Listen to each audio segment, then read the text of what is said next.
जय श्री कृष्णा दोस्तों। किसी ने ठीक ही कहा है कि जिंदगी का रोना भी कोई रोना है। जिंदगी रोकर काटो या हंसकर वह तो कट ही जाती है। सुख और दुख जिंदगी के खेल है। इन्हें खेल की तरह खेलते हुए चलने का नाम ही जिंदगी है। अगर दुखों को नजरअंदाज न किया जाए तो जीना मुश्किल हो जाता है। दुख का प्रत्यक्ष रूप जितना बड़ा दिखाई देता है, अंदर से वह उतना ही खोखला और कमजोर होता है। अगर विचारों को मजबूत बनाकर रखा जाए तो दुख हवा के झोंके के साथ गायब होने वाली पानी के बुलबुलों की तरह होते हैं। दुख, तकलीफ, आपदा इंसान की जिंदगी के साथ जुड़ी एक ऐसी अप्रासंगिक घटना है जो क्षति पहुंचाकर हमें विचलित कर देती है। कभी कभी तो अविवेकी इंसान सहन शक्ति के अभाव में अपने होश खो बैठता है। मुसीबतों को टालने की कोशिश करते हुए भी हमारा मन विचलित हो ही उठता है। आगे बढ़ने के सारे दरवाजे बंद होते देखकर सिर पकड़कर बैठने के सिवाय कोई और रास्ता नजर नहीं आता। आखिर ऐसा क्यों होता है?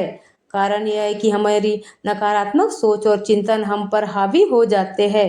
कहते हैं कि इंसान जैसा सोचता है वैसा ही बन जाता है। अगर सोच सकारात्मक होगी तो दुख में भी कहीं न कहीं सुख की अनुभूति होगी।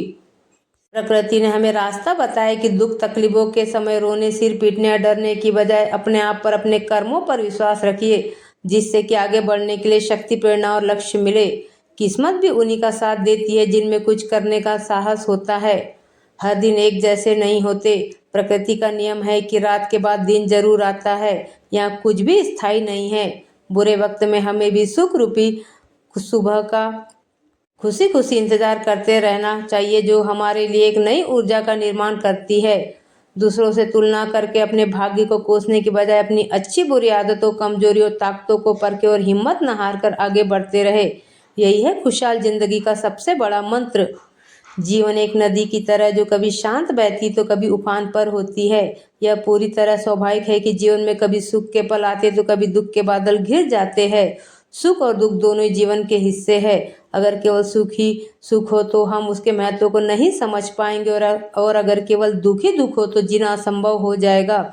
इसलिए जीवन का यह चक्र ही हमें संतुलन और सीख देता है। जब जीवन में दुख आता है तो सबसे पहले यह समझना जरूरी है कि यह स्थायी नहीं है। जैसा कि गीता में कहा गया है, यह भी समय बीत जाएगा। दुख हमारे जीवन का ऐसा पहलू है जो हमें सोचने, रुकने और खुद को बेहतर बनाने का मौका देता है।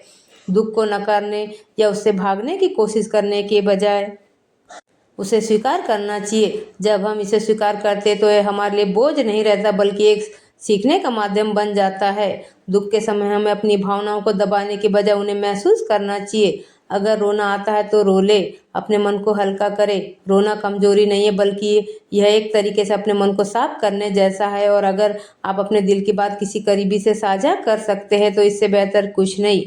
एक दोस्त, परिवार का सदस्य या कोई ऐसा व्यक्ति जो आपकी बात सुन सके, या आपके दुख को कम करने में मदद करता है। जीवन में दुखों से बचने के बजाय उनसे निपटना और जीवन को सुखमय बनाना एक सतत प्रक्रिया है, जिसमें भावनाओं को स्वीकार करना, सकारात्मक लोगों के साथ रहना, अपनी देखभाल करना, अपनी पसंद की गतिविधियों में शामिल होना, मदद मांगना और हर स्थिति को सीखने का अवसर मानना शामिल है। भावनात्मक रूप से मजबूत बने, अपनी भावनाओं को स्वीकार करें। दुखी या निराश महसूस करना स्वाभाविक है। अपनी भावनाओं को दबाने के बजाय उन्हें स्वीकार करें। किसी से बात करें। अपने भरोसेमंद दोस्तों, परिवार या चिकित्सक से अपनी भावनाओं और विचारों को साझा करें। यह अकेलेपन को कम करने में मदद कर सकता है। नकारात्मकता से बचें। खुद को सकारात्मक लोगों और विचारों से घेरें, क्योंकि सकारात्मक आपको विपरीत परिस्थितियों से निपटने की शक्ति देती है। स्वयं की देखभाल करें। स्वस्थ जीवन शैली अपनाएं, स्वस्थ भोजन खाएं, पर्याप्त नींद लें और नियमित व्यायाम करें, क्योंकि यह आपके मूड को बेहतर बनाने और तनाव से निपटने में मदद करता है। पसंद की गतिविधियां करें। उन गतिविधियों में समय बिताएं जो आपको पसंद हो, जैसे पढ़ना, संगीत सुने, प्रकृति में टहलना। मदद मांगने से न डरे। यदि आप दुखों से निपटने के लिए संघर्ष कर रहे हैं तो पेशेवर मदद लेने में संकोच न करें। चिकित्सक आपको स्वस्थ तरीके विकसित करने में मदद कर सकता है। अपनी सोच और व्यवहार में बदलाव लाए, सकारात्मक दृष्टिकोण अपनाएं। हर दुख और सुख को एक सबक और एक आशीर्वाद माने। परिवर्तन स्वीकार करें। याद रखें कि कोई भी स्थिति हमेशा के लिए नहीं रहती। परिवर्तन जीवन का एक हिस्सा है और इसे स्वीकार करने से राहत मिल सकती है। जरूरतमंदों की मदद करें। दूसरों की मदद करने से आंतरिक शांति मिलती है और आपको अपनी समस्याओं से बाहर निकलने में मदद मिलती है। ज्ञान और समझ बढ़ाए। किसी भी कार्य को शुरू करने से पहले उससे जुड़ी पूरी जानकारी हासिल करें, क्योंकि अधूरा ज्ञान परेशानियों का कारण बन सकता है। ऐसे समय में ध्यान और प्राणायाम बेहतर मददगार साबित होते हैं। जब हमारा मन अशांत हो तो गहरी सांस लेना और कुछ पल के लिए शांत बैठ जाना हमारे भीतर की हलचल को शांत कर सकता है। ध्यान हमें वर्तमान में जीने की कला सिखाता है। यह हमें याद दिलाता है कि जो हो रहा है वह केवल एक चरण है, न तो सुख स्थायी है और न ही दुख।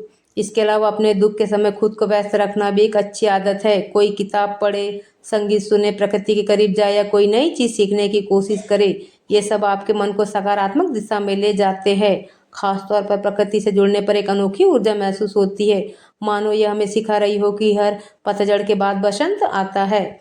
दुख के समय हमें खुद को याद दिलाना चाहिए कि हर चुनौती हमें मजबूत बनाती है। यह जीवन का तरीका है कि हमें तैयार करने का, हमें कुछ नया सिखाने का। किसी भी मुश्किल घड़ी में यह सोचना चाहिए कि यह अनुभव मुझे क्या सिखा सकता है। जब हम इस दृष्टिकोण से देखना शुरू करते हैं तो दुख केवल एक घटना बनकर रह जाता है, न कि कोई स्थायी घाव। सबसे महत्वपूर्ण बात, आभार प्रकट करना न भूलें। जब भी दुख का समय आए, अपने जीवन के उन पहलुओं के बारे में सोचें जिनके लिए आप आभारी हो सकते हैं। यह सोचें कि आपके पास जो है वह किसी न किसी के पास नहीं है। यह दृष्टिकोण आपके मन में सकारात्मकता को बनाए रखेगा। अंत में यह समझना जरूरी है कि दुख और सुख दोनों ही हमारे साथी है। जीवन का हर पल, चाहे वह सुख का हो या दुख का, हमें कुछ सिखाने के लिए आता है। इसे पूरी स्वाभाविकता के साथ अपनाएं और भरोसा रखें कि समय हमेशा बदलता रहता है। ऐसी ज्ञान से भरी वीडियो देखने के लिए हमारे चैनल को लाइक और सब्सक्राइब करना ना भूलें। जय श्री कृष्णा।